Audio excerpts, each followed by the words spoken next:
আগামী 1 June West Indies ও যুক্তরাষ্ট্রের মাটিতে শুরু হবে টি-20 বিশ্বকাপ। তার আগে জিম্বাবুয়ে ও যুক্তরাষ্ট্রের বিপক্ষে সিরিজ দিয়ে বাংলাদেশ বিশ্বকাপের চূড়ান্ত প্রস্তুতি নেবে। আইসিসির মর্যাদাপূর্ণ আসরটিতে ভালো করতে উপযুক্ত দল গঠনে কাজ করছে বিসিবি। এদিকে বিশ্বকাপে নিজের লক্ষ্যের কথা বলেছেন সাকিব। টাইগার অধিনায়ক সাকিব আল হাসান।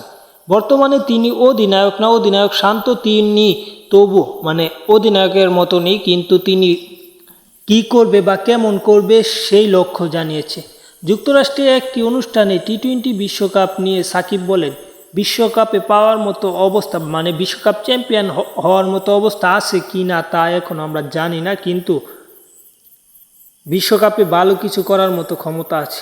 তবে টি-20তে যে কেউ কাউকে হারাতে পারে, এখানে বড় ছোট দল বলতে কিছু নেই, এমনটাই জানিয়েছে সাকিব। আরও বলেন, আমাদের বিশ্বাসটা দরকার ও বিশ্বাসটা নিয়ে যদি খেলতে পারি আমরা ভালো করব।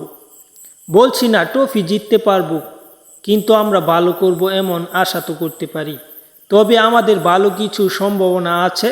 আমরা যদি মোটামুটি ভালোভাবে খেলতে পারি, তাহলে সব কিছু মোমেন্টাম ধরে রাখতে পারি, তাহলে ভালো কিছু করতে পারবো।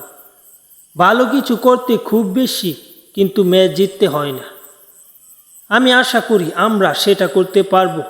আপনাদের সমর্থন থাকলে যে কোনো কিছু আমরা করতে পারি। আমি বিশ্বাস করি আমরা ভালো কিছু করব, এমনটাই বলেছে সাকিব আল হাসান। যুক্তরাষ্ট্রে একটি অনুষ্ঠানে তিনি এই কথাগুলো বলেছে।